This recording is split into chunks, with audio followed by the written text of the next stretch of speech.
We might be live. Awesome. I'm just typing up a message. Previously, it looks like things are go.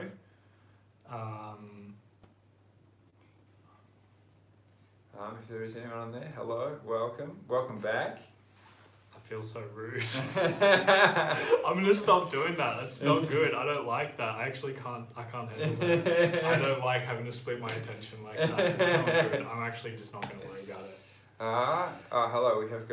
We've got at least somebody on there. I think. Can you read that? Zabi, welcome. Zabi, hello.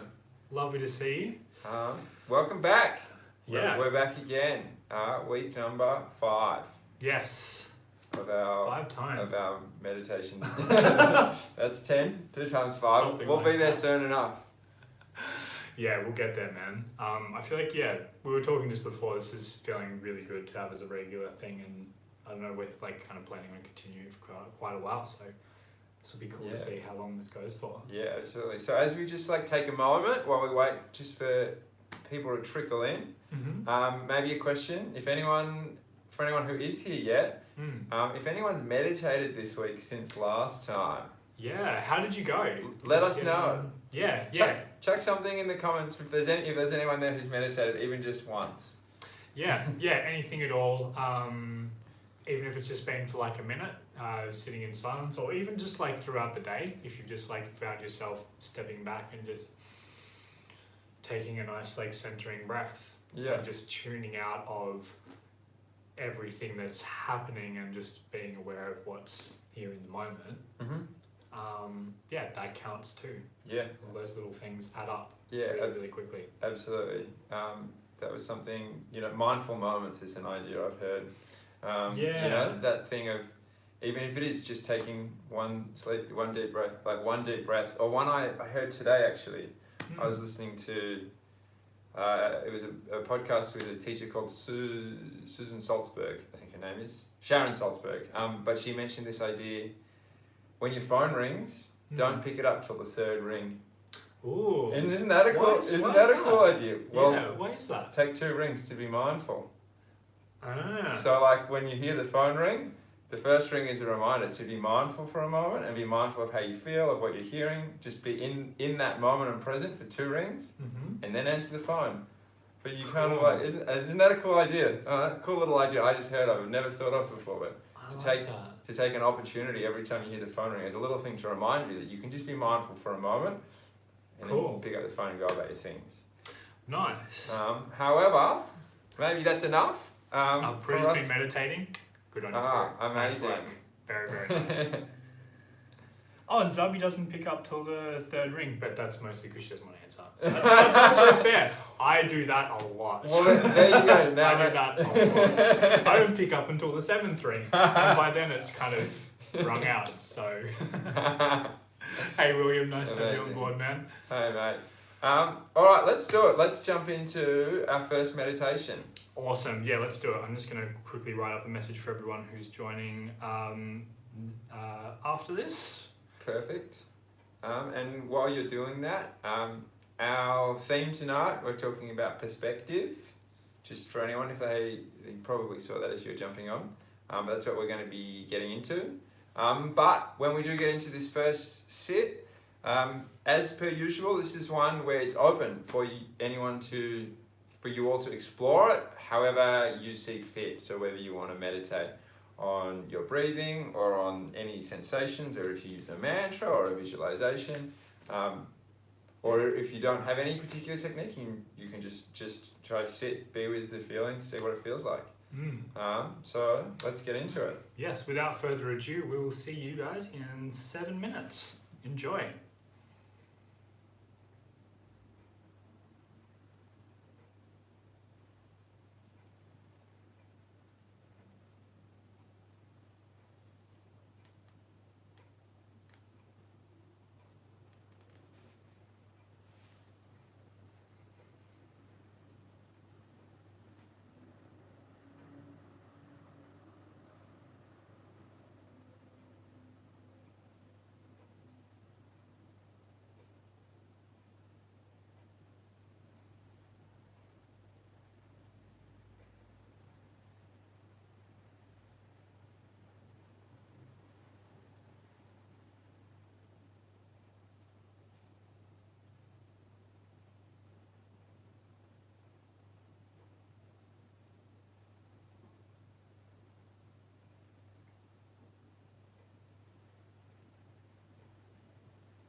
back. Thanks, everybody. Yeah, thanks, guys. It's always a really, really, really lovely thing to share with you all. Will, you falling asleep a little bit with that 7 minutes, huh? Totally fair, man. Like we said actually in one of the earlier ones, I think, like, I don't know if you're actually feeling tired when that's happening, but if you are like doing any kind of meditations and you're finding yourself falling asleep, that is quite possibly just a sign from your body that you actually need a bit more rest. Sometimes it can be. Yeah, or that, it's a bit boring. That's also totally fair as well, like that's how that happens. I feel like evening meditation, getting sleepy. Oh yeah. It happens. Like tuning you back into the natural rhythm of things a bit, right? Yeah, exactly. And yes, we're going on tangents already. We are. We're going to talk about perspective. Yeah, so let's do it. Perspective. Yes. And to begin with, we have a story. However, we didn't decide which story are we going with. Are we talking about the ball or the elephant? I reckon you tell the elephant story. Okay. We can save the ball story for maybe another time. Or maybe it'll find its way in Maybe. later on. Okay. I like the elephant story. I think that highlights where we want to go really, really well. Let's do it. So this is a very old story that originates in India. So very relevant for something I'm talking about meditation. And it comes from first recorded. I did a bit of research when I decided we were going to tell it. A couple thousand years ago, I think in some Buddhist texts, but it's also in Hindu and Jain. So some of these different traditions that come out of India. And so the story is of a group of blind men, but let's make it 21st century blind people.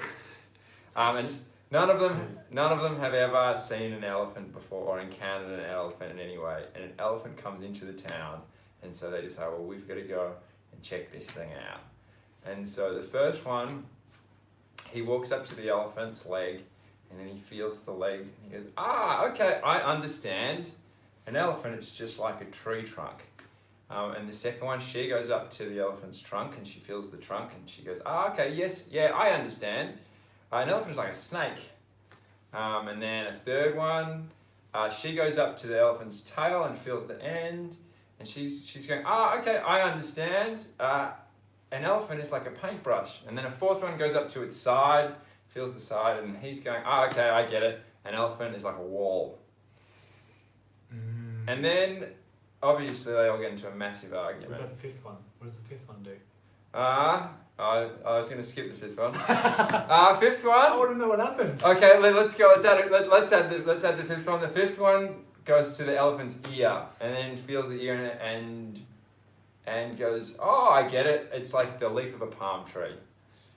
And then they all get into a huge argument and start yelling at each other.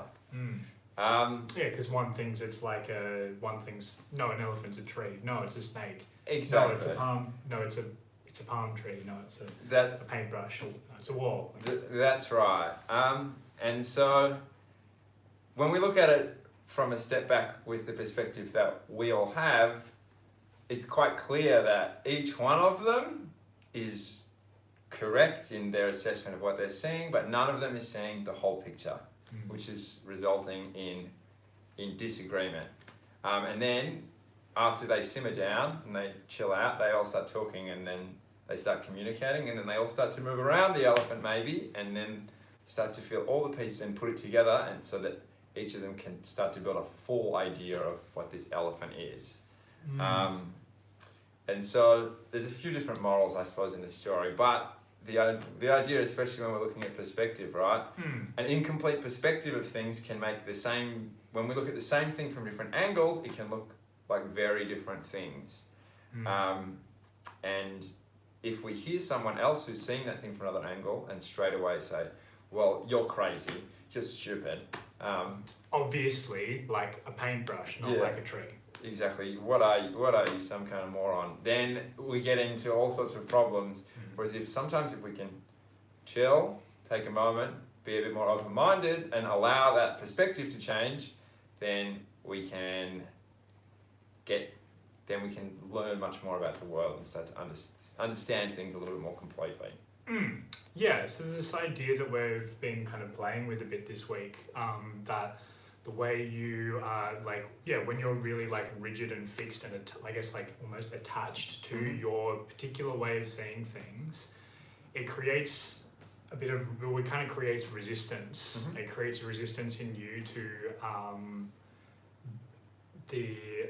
to receiving other people's perspectives. It creates barriers to communication.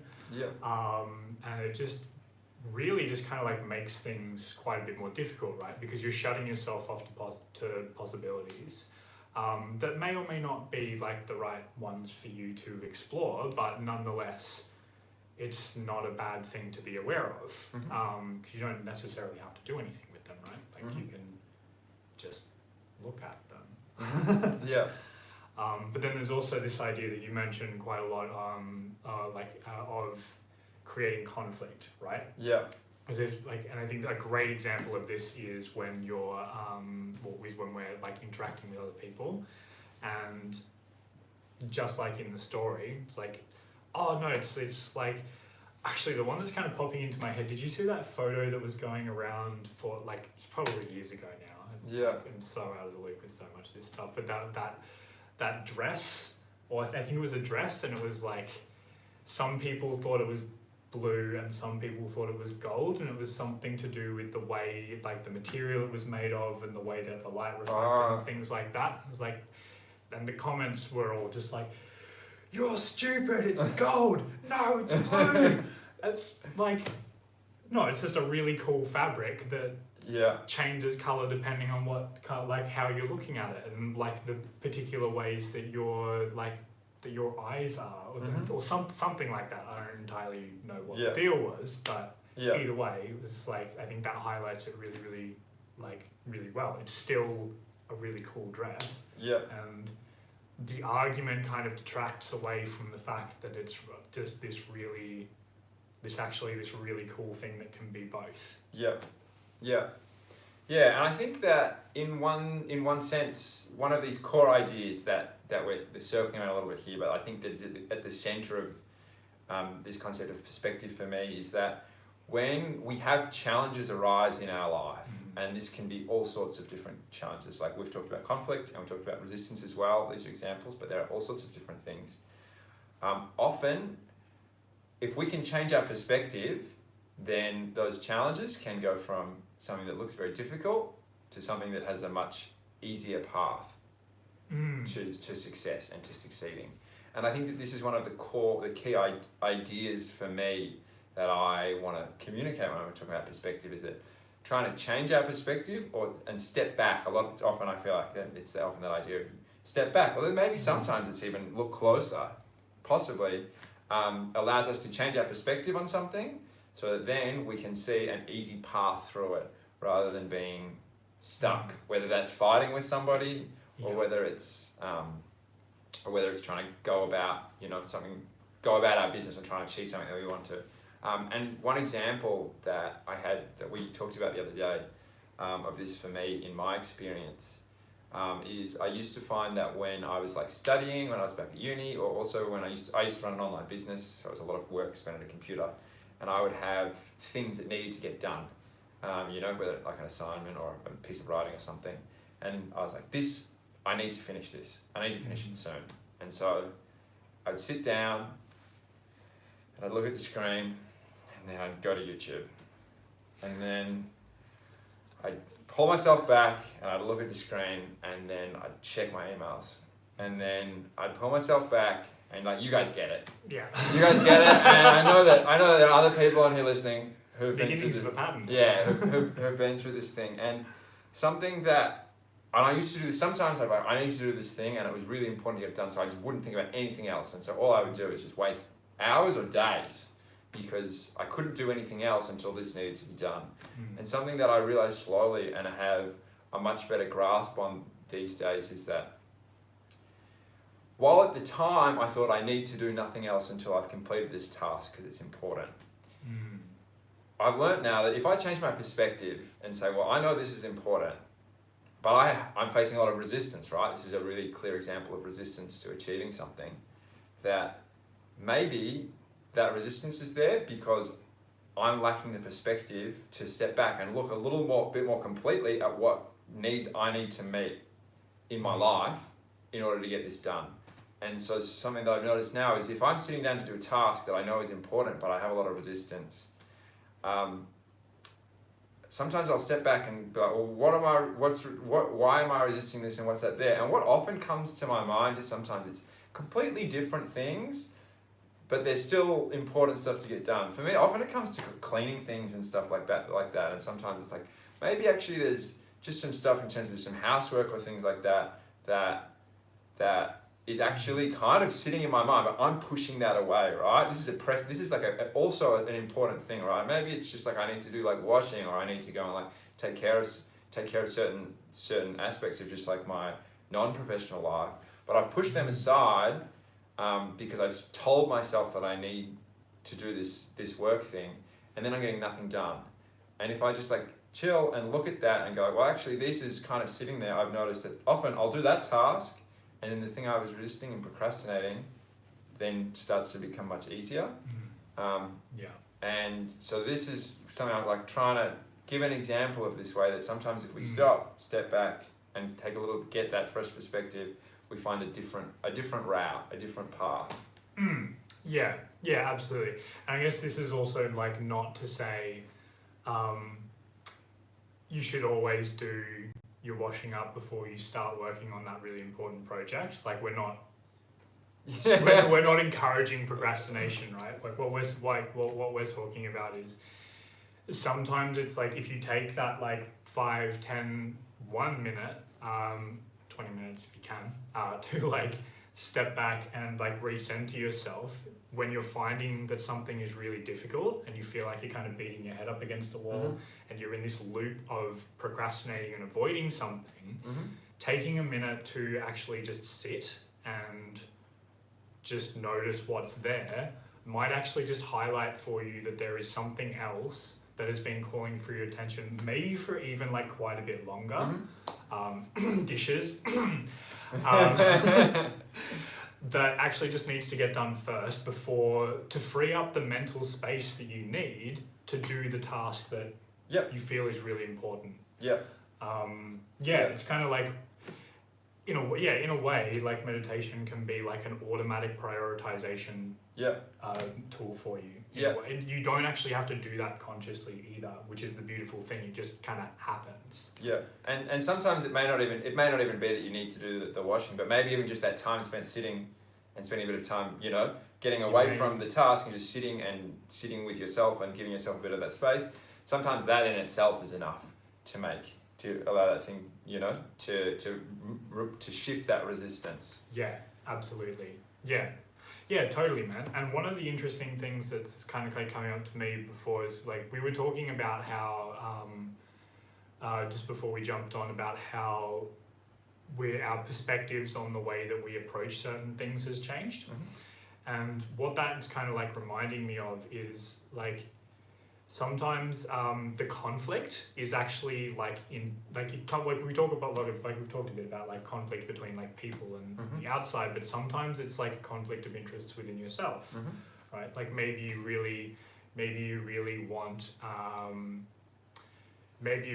this delicious cake, but maybe you also want to be like fit and healthy, and the cake is amazing, but it's not necessarily gonna get you like a six-pack. I do love a different kind of six-pack. I do love delicious cake. So do I. That's why I'm using that example. You can definitely tell my mind is at the moment. Maybe cheesecake. Oh man, chocolate cake. Yes. Sorry, nice, like cookies on the bottom. Anyway, getting distracted. But sometimes it's just like an internal conflict, right? Of like, I really want this thing, but I also really want this thing, and maybe they're both good for you. Maybe one is and one isn't. Because cake is obviously good for you and exercise can hurt. So, but what like kind of stepping back and getting a bit of perspective can do in those situations, and at least what I've found, and I think you've probably found the same thing, is that it can kind of like stepping back and kind of like getting in touch with what your, or at least the way I do it, is I step back again. It's this idea of like stepping back, looking at it from a distance, and get in touch with, well, like, okay, like I want these two things. What am I trying to, like, what positive intention am I trying to meet for myself in doing that thing? Okay, cool. And I get in touch with that. And I'm like, oh, okay, cool, great. Say like the cake is like, oh, I want to like enjoy myself. You know, like I want to have something nice because I deserve nice things. Obviously, you do. I do. You do. Thank you. I do deserve nice things. And so do you, by the way. You should also have nice things. All of you. I don't know if that's cake or something else, but whatever it means for you. You all deserve nice things. But then, like, you know, then on the other hand, you know, like I want to be fit and healthy, and you know, it's like, okay, cool. Well, like, what's that about? As maybe that's like, maybe the intention behind that is like, I want to like, I want to live a long life, right? And I'm like, okay, cool. So like, I want to feel good. So it like becomes less about the cake and less about the exercise, and more about, okay, well, I want to feel good and I want to live a long life. And then, you know, you can step that back as many times as you want to. You know, sometimes, like, even sometimes just that one step might connect really quickly to, oh, okay, right. Like, they seemed like they were in conflict, but ultimately they're kind of serving. Like, oh, yeah, cool. Like, I can see how, like, feeling good and living a long life go hand in hand. I can see how those two things can work together, right? Yeah. And so then, like, with that little bit of perspective, the way that you approach both of those tasks might change. So it's like, oh yeah, cool. Like I will like, you know, maybe then it's like, yeah, cool. I want to be like fit and healthy. So I'll do like, so I'll be doing these exercises. But then, you know, like every time, you know, like once I kind of like reach certain, maybe I'll set like certain milestones or set aside certain times when I can just have nice things because it's nice to have nice things. Yeah, amazing. Yeah. You know, like little things like that. Yeah, so you're resolving that concept, you're resolving that conflict within you by kind of essentially reframing it by stepping back and changing that perspective that you have. Yeah, exactly. Nice. And that's like one of the easiest ways I've found to do that is by actually like sitting in meditation. Yeah. Because then I can like, you can just kind of sit with the question or, you know, make that your meditation object, or, you know, however you would like to do that, and just ask those questions. Yeah, nice. And the answers emerge because your brains are really cool like that. If you ask them a question, they will answer it 100% of the time. Yeah. Just be careful what you ask them and how you ask them, because they'll answer. Was there anything else you wanted to like tack on to the end of that, or does that spark anything? Well, I think the one thing that's sparking for me is starting to think a little bit more, as we were talking about earlier, we were chatting about some of our like personal stories and experiences of ways in which our perspectives have shifted. And so that's what's starting to pop up in my mind, because I think that there's one in particular of mine that I feel like is worth sharing, because I think it was a really important moment, really, I suppose, in some ways, or an important period in my life. And this is something that I went through, when is this? This is 2015. So this is about a year after I started meditating, and a few months into a period where I was meditating a lot.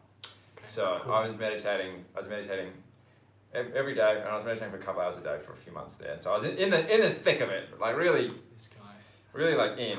I feel like that sounds like I'm trying to brag. Anyway, I'm trying to give context. Anyway, up to this point in my life, I experienced quite a lot of anxiety in a lot of various different ways, and particularly sort of like there was like aspects of social anxiety and things like that I would worry about what people were thinking about me and what people were saying about me. And I had this insight that popped into my mind one day it was this idea that I had spent my life, if I saw something and I didn't like it, in my mind I thought, well, then it's bad, right? So Scott doesn't like something equals it's shit. And so what I'm doing there, right? I'm judging. I'm judging these things. I'm judging things as good versus bad, based on the way that I experience it. And this thought came into my mind that like, oh, maybe that is affecting how I feel. Because if I'm expecting everyone else to do that, then if I make a mistake, if I do something that upsets someone, then they're going to say, he's bad. And so I was like, if I'm viewing the world this way, that things I don't like equal bad, and I'm projecting that onto everyone else, that when other people see things that they don't like, then I equal bad, then I'm boiling with worry and anxiety. And so I had this thought, and so I started to think differently. So I'd see a movie, and instead of seeing that movie and going, man, that movie sucked, I sort of started to try to think and say, and it actually took a little bit of active effort for a time to be like, I didn't enjoy that movie. That movie wasn't for me. Is it good or bad? Doesn't matter. That's irrelevant. It's neither, because it's just my subjective opinion on it. It's not a judgment on the quality of that movie in and of itself.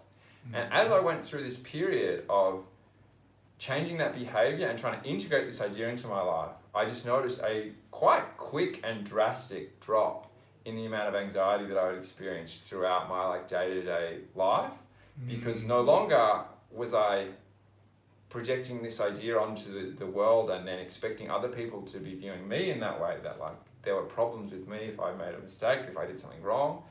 It just, man, I screwed something up. That's okay. That's fine. It's no judge on my character or anything like that. And that is a story, like, right, that's a perspective shift. And it's something that happened in a sense, like the idea behind it happened like that. It popped up in my mind quite quickly, and then it went over a period of time for a little while of processing it. But it's a complete change in the way that I have experienced my life that happened from a shift in my perspective. Yeah, I like that a lot, man. It's such a beautiful example, and I'm really glad. I'm really glad that happened for you. That's me too. Beautiful. Yeah, because I imagine it makes like everything so much easier, right? And I actually know that from experience as well. Yeah. Like it's much easier when you're not kind of stuck in your head about like, oh, is this good? Is like this is good? This is bad? What will other people think? Etc. Etc. Yeah. All of that delicious anxiousness stuff that happens. Yeah, because I had like quite a similar experience with that. So I used to experience like quite a lot of anxiety. I remember I had I remember doing some tests at one point and scoring like really high on anxiousness when I was going to see like counselors and things like that. And I eventually, so like I was experienced this kind of thing a lot. And I used to work in a bar, so I had to interact with people a lot. And I was able to kind of like, in the hecticness and the fast pacedness, was kind of able to like disconnect from that a little bit and just go with the flow. But particularly when I was like one-on-one with people, or in like more intimate group settings, I didn't have like a physical barrier between me and other people, I would find it really difficult to engage and to talk and to offer my perspective and all of those kinds of things. And I would be really worried about what they thought of me.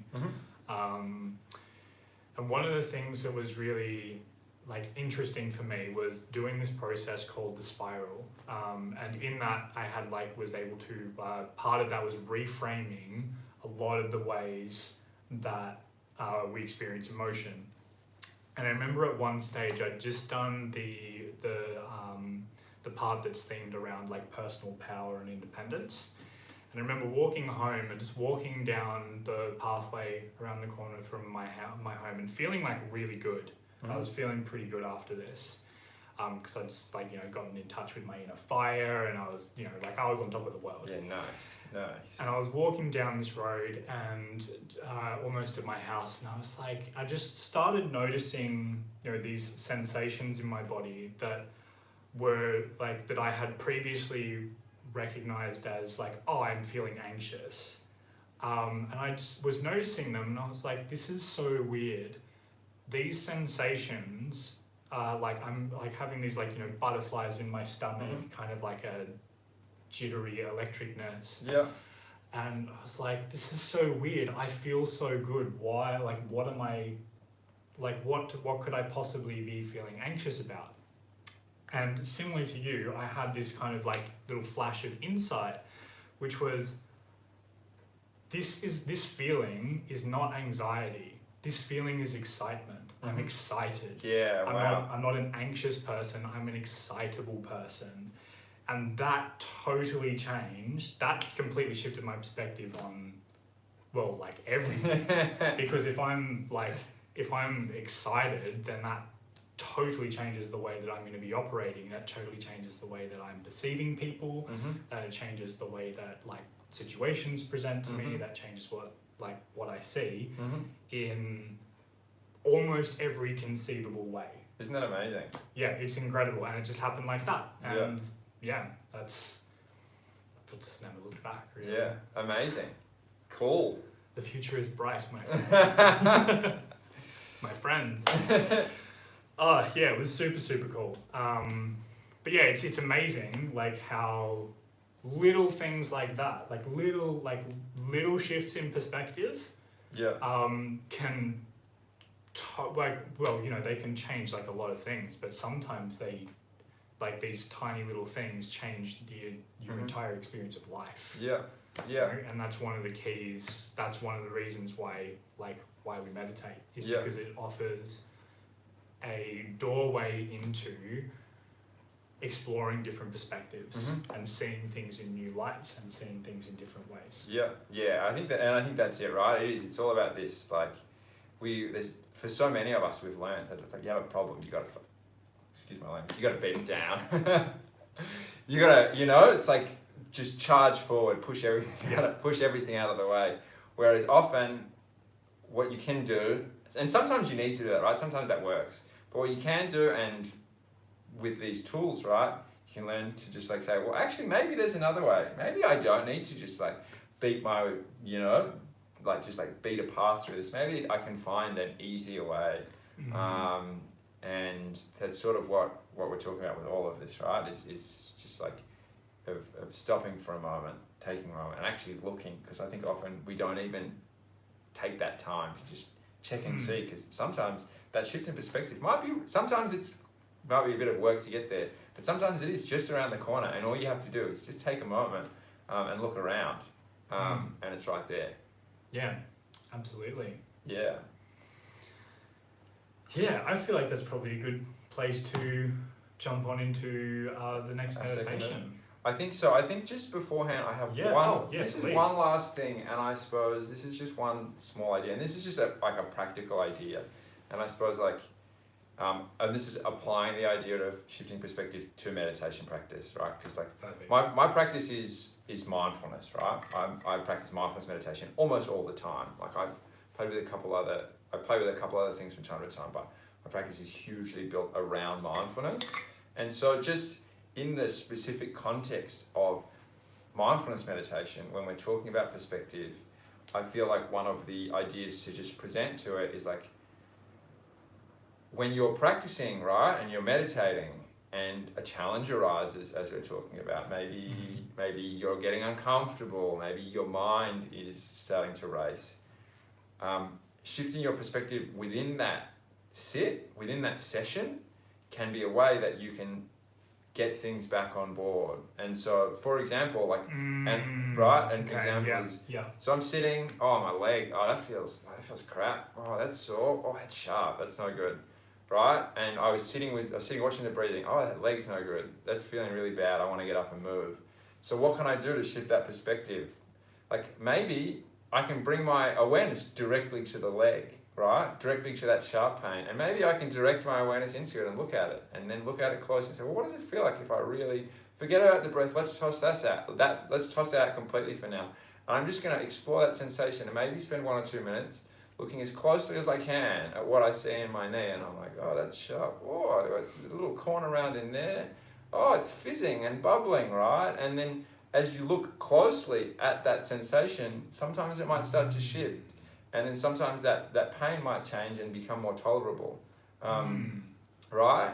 Or sometimes maybe even going the other way might work. And maybe I was watching my breathing and watching my chest and watching my body over quite a wide area, right, when that came up. And so maybe instead I want to shift my perspective somewhere else. Maybe I want to go right up and close on my nose or something like that. Or maybe I was close on my nose, I want to go and watch the whole body. But these are all different ideas and tools to shift my perspective whilst I'm sitting there within the context of that sit, that gives me an opportunity to change my relationship with those sensations that are arising, so that maybe my perspective will change and then the sensation will change, and then I can resettle myself and I can sit back into that place, get myself back in the pocket where I want to be when I'm meditating. And so that's just an idea, right, of this idea that while we're sitting and meditating, we can also shift that perspective in a very literal sense of like, okay, I'm going to move from where I was watching before to watch somewhere else. Another one is even an active, maybe the one last idea is an active body scan. To go, while I was watching my breathing, I'm going to scan my body, give 10 seconds on each foot, leg, and just look and scan up the whole thing systematically. Go all the way around the body, all the way back. And maybe as I do that, by the time I come back to that knee, maybe then it's starting to feel different and it's not bothering me so much. So these are just all some ideas within a mindfulness-based practice that you can apply when challenges arise to literally shift the perspective so that you can make progress with your practice. Yeah, I like that, man. That's super, super cool. Yeah, I like that. And like shifting around what you're especially like shifting around what you're focusing on while you're meditating, when it's like, oh, okay, some things, like I'm trying to focus on my breath, but this sensation is really, really intense. Or just, let your attention go to that instead. Yeah. Like focus on that instead if that's what's calling for your attention. Yeah, exactly. Let your perspective move around. Cool. And with that, I'm done. Let's meditate. All right, cool. Well, yeah, we've covered quite a bit of, because we've covered quite a bit of stuff tonight, right? We have. And that was an amazing way to finish that up, kind of like bringing it back up and wrapping it into the tool really, really nicely. Cool, thank you. And yeah, I'm not actually sure where to go with that. To be honest, I'm out of stuff to say as well. So I'll just invite you all then. Yeah, let's do it, man. Yeah. To just settle in. Let all of that simmer. You can take some nice deep breaths, maybe reset your posture, have a bit of a shake if you need it, and maybe just start to settle in to a nice, comfortable position. Be that seated or laying down or maybe something completely different. Perhaps a blend somewhere between the two. Wherever is comfortable. As you begin to bring your attention to notice your breath.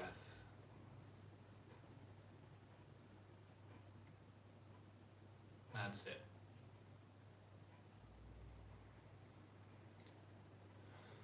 Relax your shoulders and your face. Feel your legs grow heavy.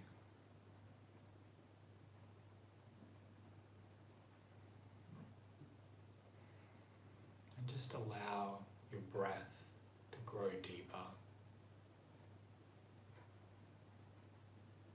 And slow down.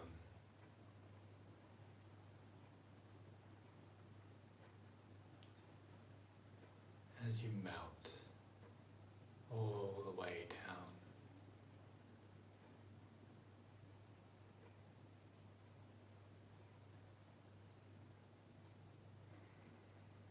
That's right.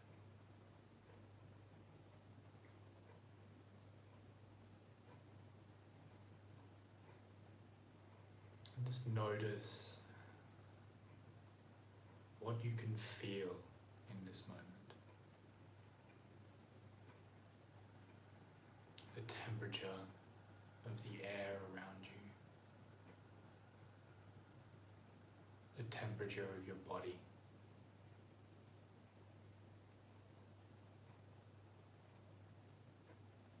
I wonder as well, I wonder if you can notice the differences in temperature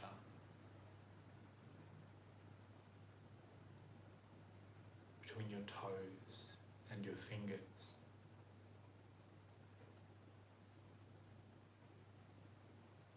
Between your cheeks and your belly.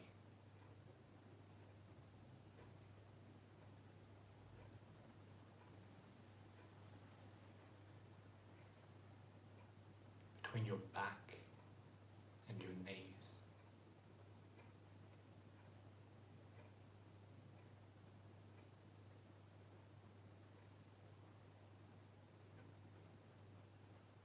And just let that go.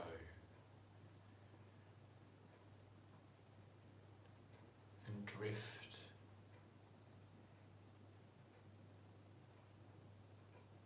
allowing your attention to just move freely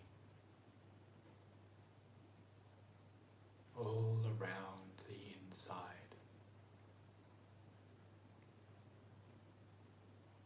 As you sail away under a sea of stars.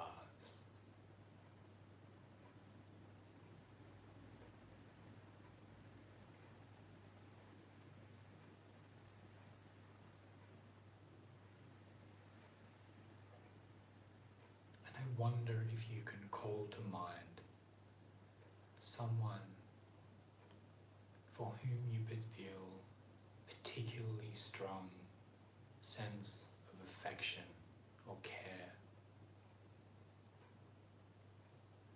Just call that person to mind and just notice what happens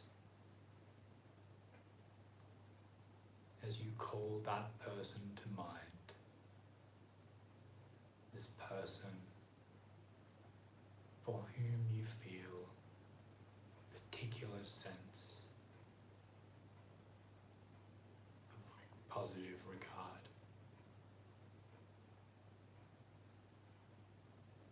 and affection. And what happens to you as you focus on this person and repeat in your mind, sending these words to that person. May you be happy.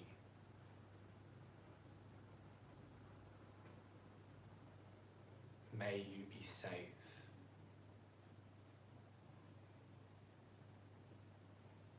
May you be healthy. May you be loved.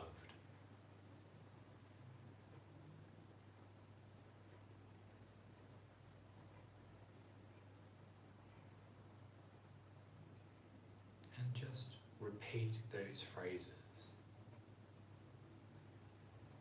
as you focus on that person. And just notice what happens in your body.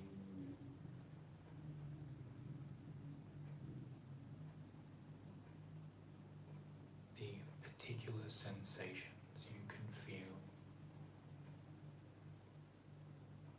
Certain subtle shifts that occur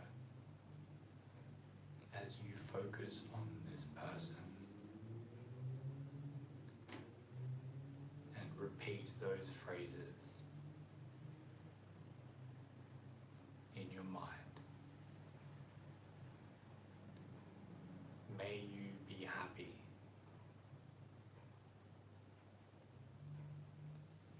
May you be safe.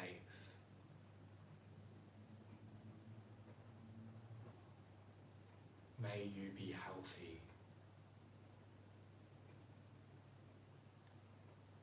May you be loved.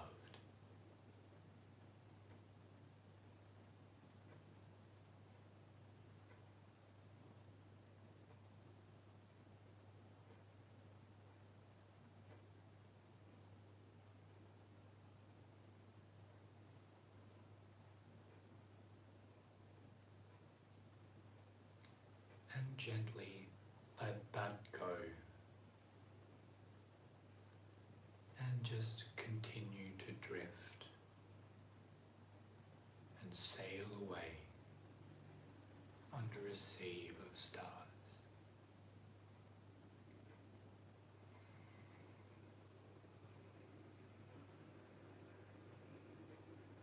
And call to mind now a certain person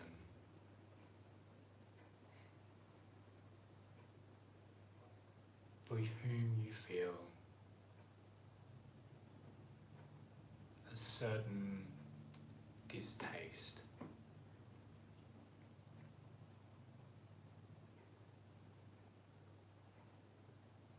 A person to whom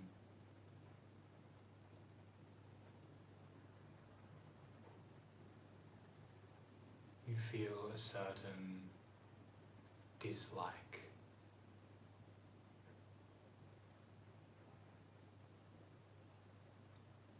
Just call them to mind and notice what happens in your body as you focus on that person and repeat these phrases. May you be happy.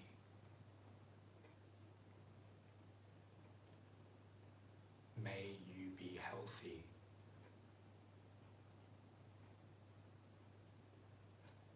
May you be safe. May you be loved.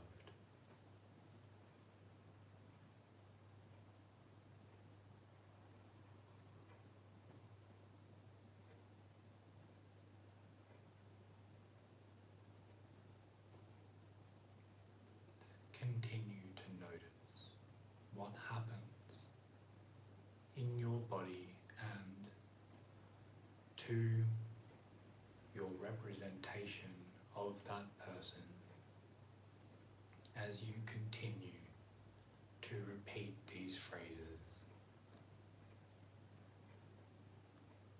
May you be happy.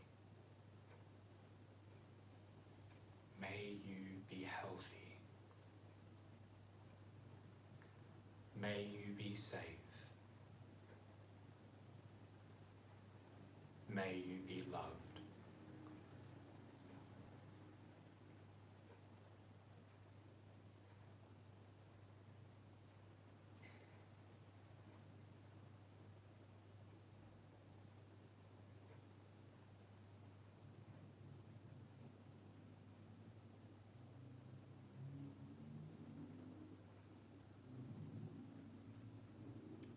And gently let that go.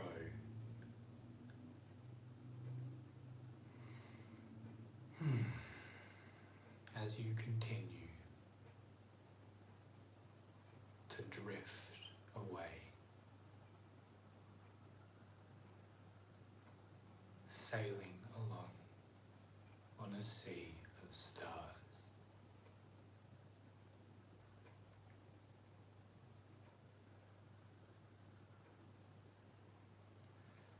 And bring your attention to yourself.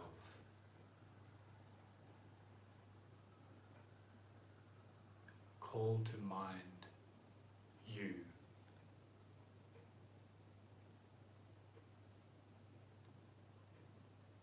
The way that you see yourself. The way that you feel your body. And notice what happens as you hear yourself saying these phrases. May you be happy.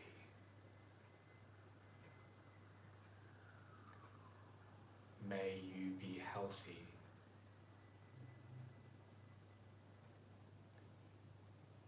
May you be safe.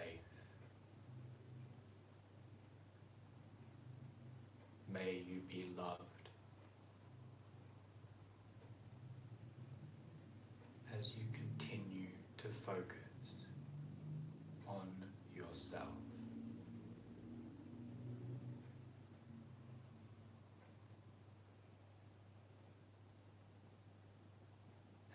notice what happens.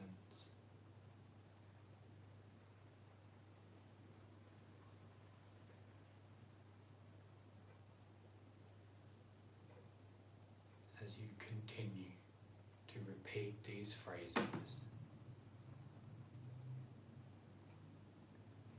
may you be happy.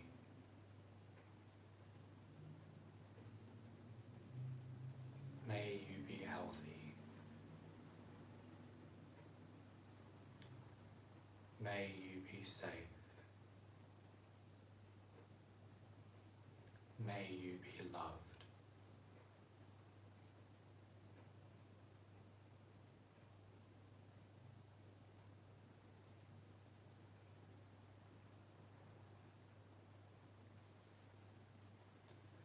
And I wonder, as you continue to look out into the future,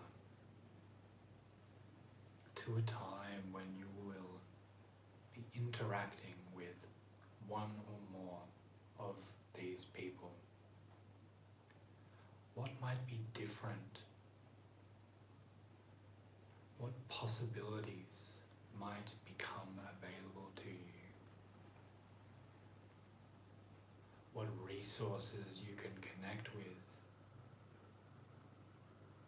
How many perspectives can continue to open for you? How bright and shiny and easy it can be for you to interact with these people.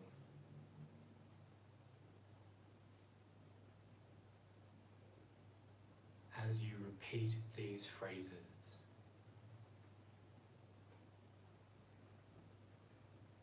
may you be happy. May you be healthy. May you be safe. May you be loved.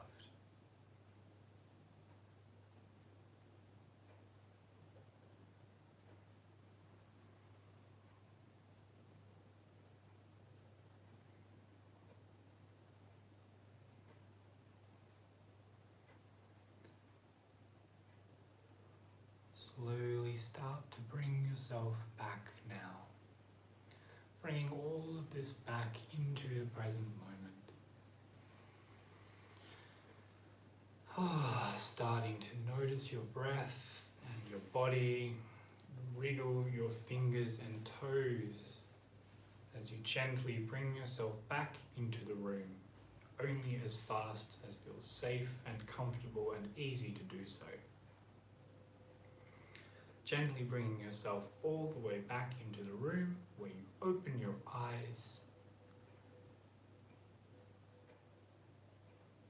Welcome back to Thursday evening. Thanks, Jack. No worries, man. It's my pleasure. That was terrific. Thank you. It's a bit of a spin on one of the things we talked about a little bit, which was a loving kindness meditation or a metta meditation, which I believe is the Sanskrit word, which is quite interesting since like metta is like in Sanskrit is about like sending like loving kindness to all kinds of people, whether you like them or not. And metta in English is about like stepping back and looking at things from a higher perspective. Yeah. Really interesting linguistic crossover there that may or may not mean anything. But I like it anyway. Was there anything else you wanted to add before we finished up? No, I feel pretty good. Awesome, I feel pretty good. Is there anything in any of the comments or anything like that? Anything that's come through? Wakey, rise and shine. It's not time to sleep. No, not quite. We're getting pretty close though. Hey Ritesh, thanks for tuning in again, by the way, man. Thanks, Nguyen. I hope you have a blessed day as well. That's really, really nice. Prue says we deserve nice things. That's really nice too. AFL Football Club, Jack and Scott. That's us. Thanks, bro. We've got this. Awesome. I think that's the lot. Cool. Thank you all so much for joining us again. Yeah, thanks guys. Remember to do meditations this week. We will be checking in again. It's been a next week. pleasure as always. Maybe one last thing, and this is something I just heard this in a podcast today. And this was the podcast was recorded earlier this year, and the teacher in it, she was saying she'd just been speaking to a neuroscientist who's doing research into meditation and its effect on the brain. And apparently this researcher, from the research they're doing, he said that what they found is that 12 minutes, 3 to 5 times a week is creating noticeable changes that they're finding in their research in people's brains. Wow. So maybe that's a cool thing to leave people on, because 12 minutes 3 times a week, I could do that. Yeah, I could manage that. That's not so bad.